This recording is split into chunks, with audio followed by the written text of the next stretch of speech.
Hello everyone, hi Hallyu fans from all over the world. Welcome to Dajack's What is Hallyu? I'm Dajack, Hallyu missionary. Today is the second hour of Hallyu in Structuralism, episode 222.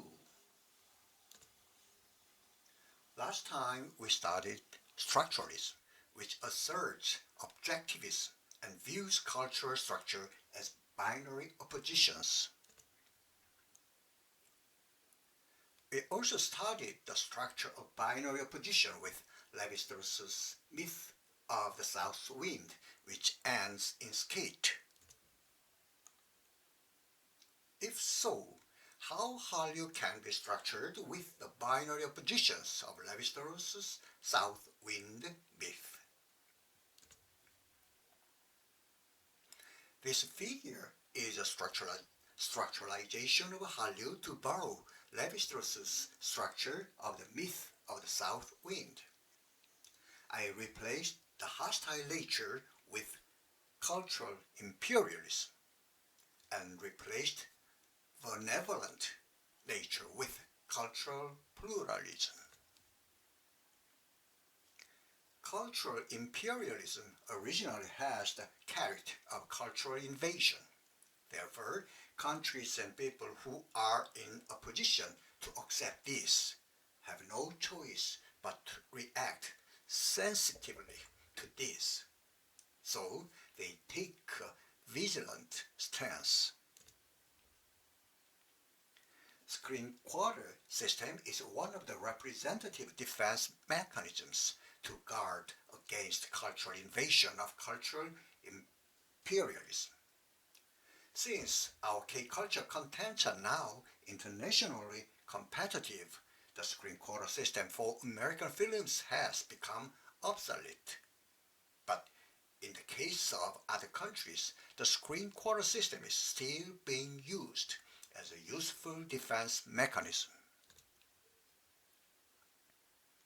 Cultural pluralism is the opposite of this and recognizes the diversity of cultures.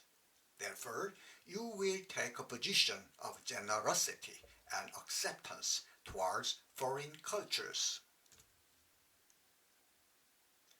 See the blue and yellow lined square A in the middle of the picture. Cultural imperialism is a cold wind to be wary of. Wind blows.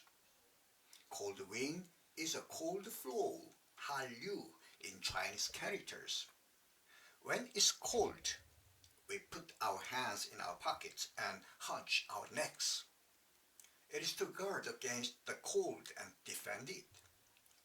Cultural pluralism is not a cold wind that needs no vigilance.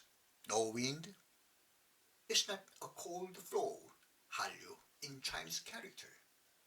It forms a second stage of opposition with cultural imperialism. See square B with black and yellow lined. The second stage of opposition is a cold wind, not a cold wind. Finally, concludes with the linguistic symbol Hallyu that we are currently using. In the place of the skate, the Hallyu came. What's interesting here is that the Korean pronunciation of the Chinese character the cold wind Hallyu and the current Hallyu are the same. It's fun, isn't it? Just as the skate has a binary oppositional element. South wind blows. South wind not blow.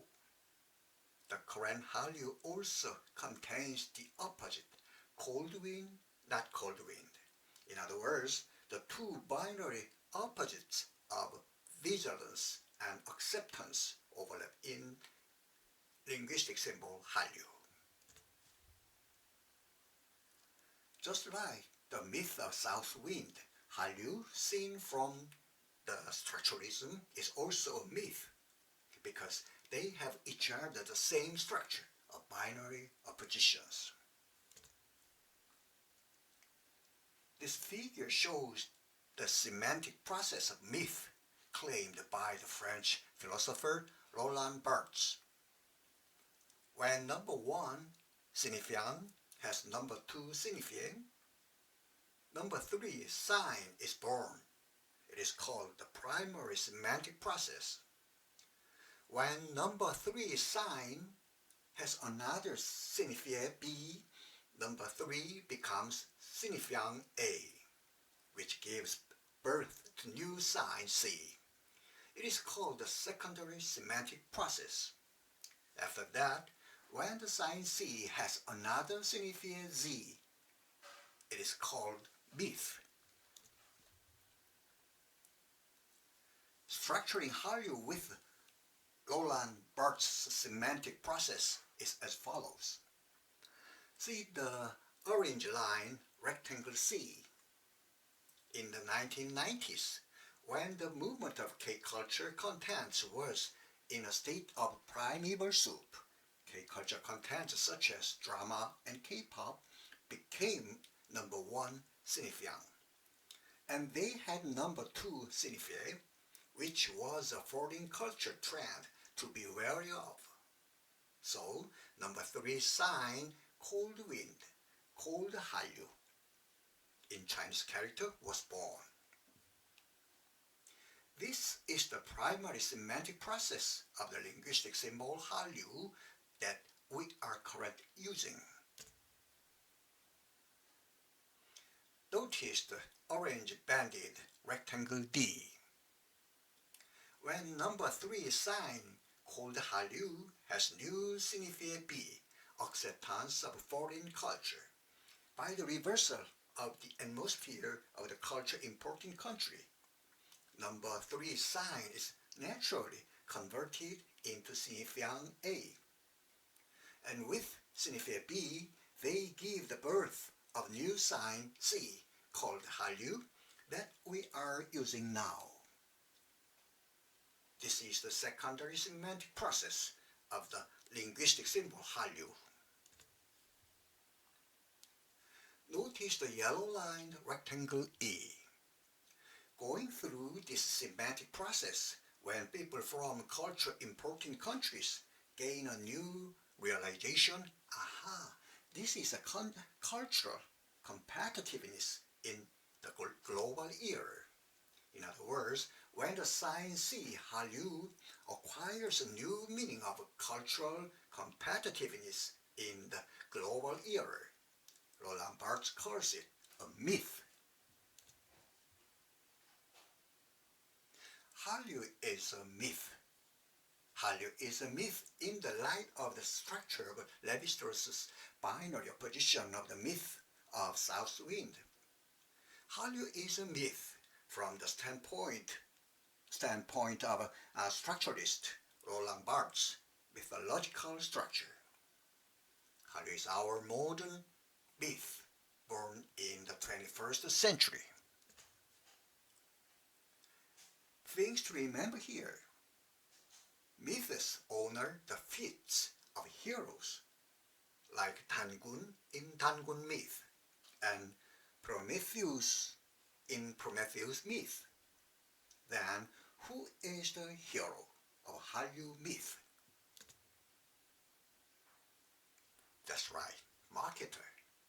Overseas marketers. These are the people who sold the seeds of Hallyu in the barren land brought about today's Hallyu. Hallyu started with them. We must remember the cultural heroes in Hallyu myth.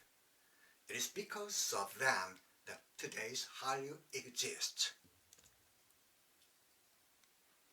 The second topic, Hallyu in Structuralism, ends here. Next time, the third topic of Dajack's What is Hallyu is Hallyu in Jerry Bentley's history. Thank you for your interest. Have a wonderful weekend and stay tuned for the next time. Bye-bye. Thank you.